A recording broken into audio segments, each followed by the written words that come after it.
In Victorian London, in the summer of 1895, something so chilling happened that it shook an entire city.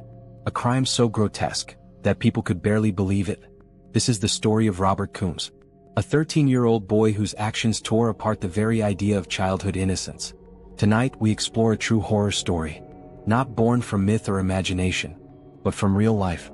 Robert Allen Coombs was born in Bethnal Green, London in 1882. From the outside he seemed like an ordinary boy, but life had already been unkind. He suffered terrible migraines since early childhood. Doctors called them fits, and prescribed medicines to calm him. Meanwhile, young Robert became fascinated with sensational crime. Stories of brutal murders like Jack the Ripper devoured in cheap penny dreadful papers.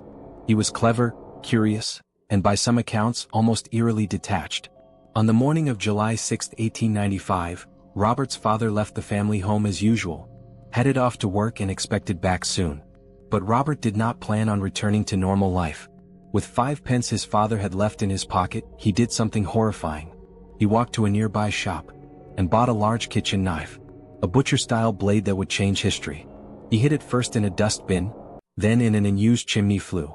Then he waited. Late in the night, around 3:45 a.m., Robert made his move.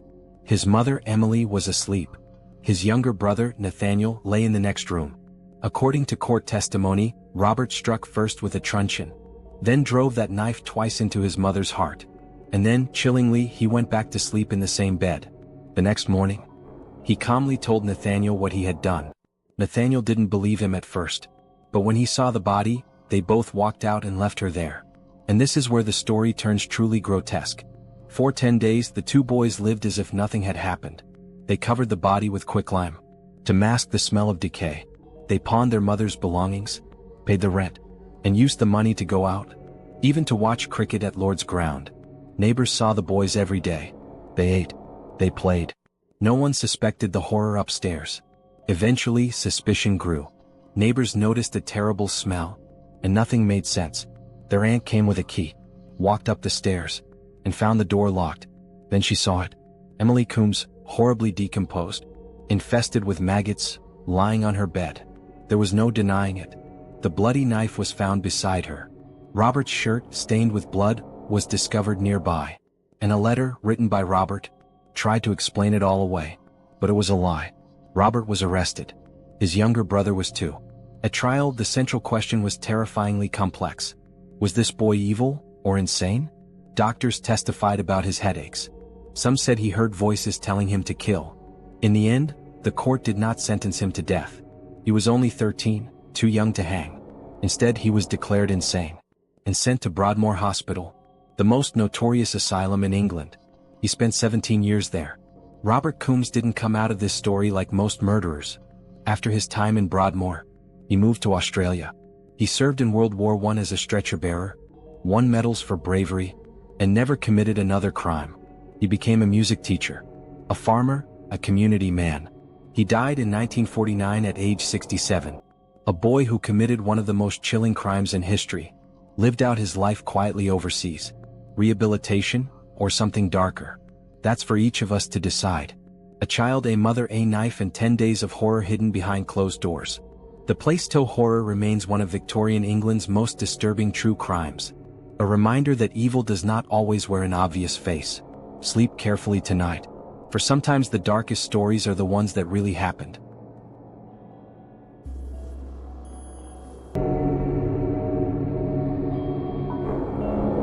In the quiet suburb of Enfield, North London, on a street like thousands of others, the walls of one modest council house began to whisper.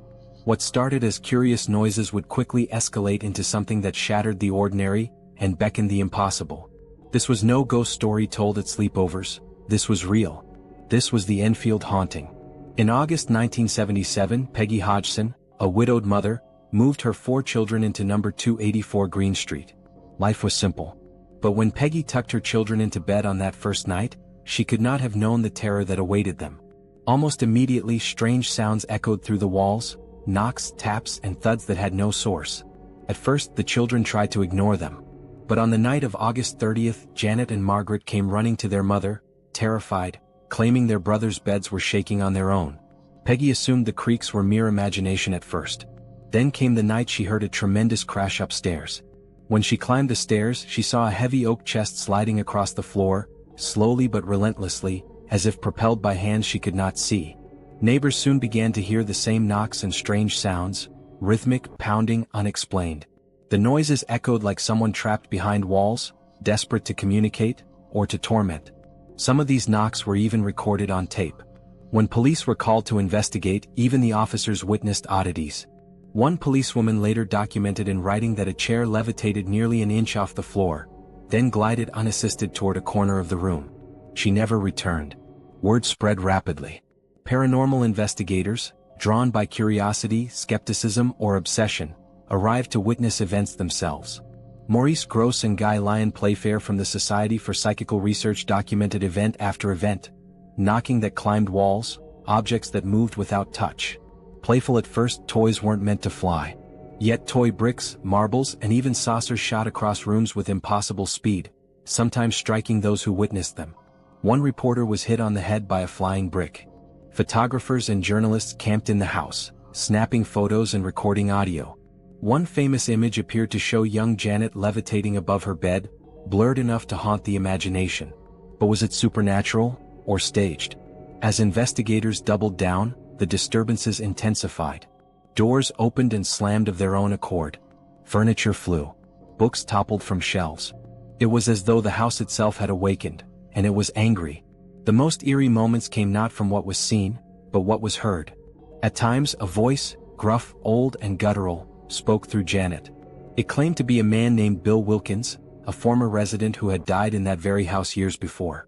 The voice told details of Bill's life and death, even claiming Bill had died in that room, details later confirmed by his son.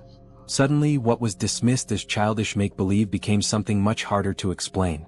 With each passing night, the activity became more violent and more unpredictable.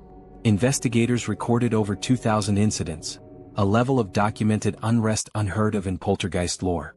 Was it a ghost? An energy? Something darker? Despite the growing body of evidence, skepticism grew. Some researchers claimed the girls were faking parts of the phenomena, caught bending spoons or exaggerating noises simply to draw attention. Every claim added doubt, every doubt added fear. Yet the voice phenomena continued, deeper, harsher, as though some intelligence was waiting to be heard. Tape after tape captured fragments of speech unsuited to a child's vocal range, a voice that chilled the spine of every listener. Neighbors, investigators, and reporters all felt it, a presence. A heavy, watchful atmosphere that lingered even in silence, like a breath you could feel against your neck, long after the noise had stopped. Objects didn't just move, they flew. Heavy books, bricks, toys snapped from shelves and hurled across rooms. Witnesses described impacts with such force that even hardened reporters winced. Some saw slippers fly across corners like guided missiles. Eventually, veteran paranormal investigators Ed and Lorraine Warren, whose cases would become legends, joined the case. They spent a day inside the house, documenting events that later inspired major horror films.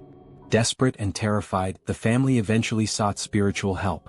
A priest blessed the house, and for a time, the disturbances quieted. But even long after the phenomena stopped, the family said they could still feel that they were not alone. So was it a haunting? A poltergeist? Or something we have yet to understand?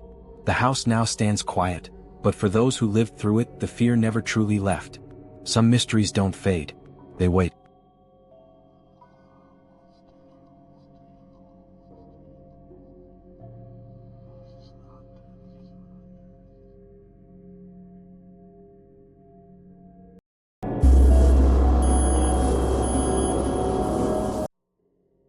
In the hushed corners of Europe's darkest cemeteries, long before cinema or novels, there were whispers, terrifying whispers, that the dead could still walk, that monsters hid within human flesh, and that even the living could become unthinkable horrors. Tonight, we explore the forgotten origins of three of history's most terrifying legends, where fear was real and death was only the beginning. Long before Dracula, villagers whispered of corpses that defied the grave. In distant regions like Poland, frenetic grave watchers found skeletons pierced with stakes and stones placed atop them, rituals meant to pin the dead to their rest. In Bulgaria, iron spikes were driven through bodies long after burial, because they feared those buried might claw their way back to life, thirsty for blood. They didn't call them vampires yet, but the dread was the same. But fear didn't stop at corpses. In the heart of medieval towns, another terror prowled the imaginations of the faithful and the fearful alike: the werewolf.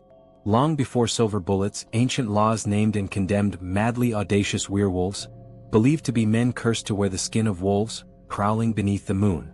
Vikings and early settlers shared tales of beasts that were once human, and rumors spread like wildfire, blurring the line between folklore and nightmare. No one said zombie, but there were revenants, the restless dead, in medieval texts.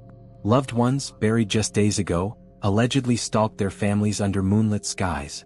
Corpse-like figures with lifeless eyes wandering fields and villages, their presence explained only by dread and superstition. The church, desperate to quell the unease, offered a chilling solution: dig up the body and burn it, for only fire could save the living from the repeating horror. Why such dread? These beliefs didn't exist in isolation. Anomalies in the ground, unexplainable burials, and illnesses that defied explanation all fed into it.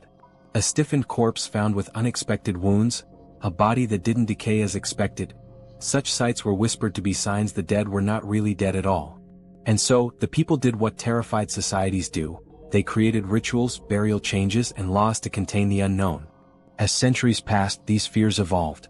The moon, long a symbol of mystery, became linked to the idea that humans might transform into beasts. Stories spoke of men cursed by the moon's glow, turning savagely into creatures that hunted with feral cunning. Whether it was folk belief or misunderstood illness, the terror was the same. In the shadow of superstition, the church intervened, not always to clarify fact but to quell panic.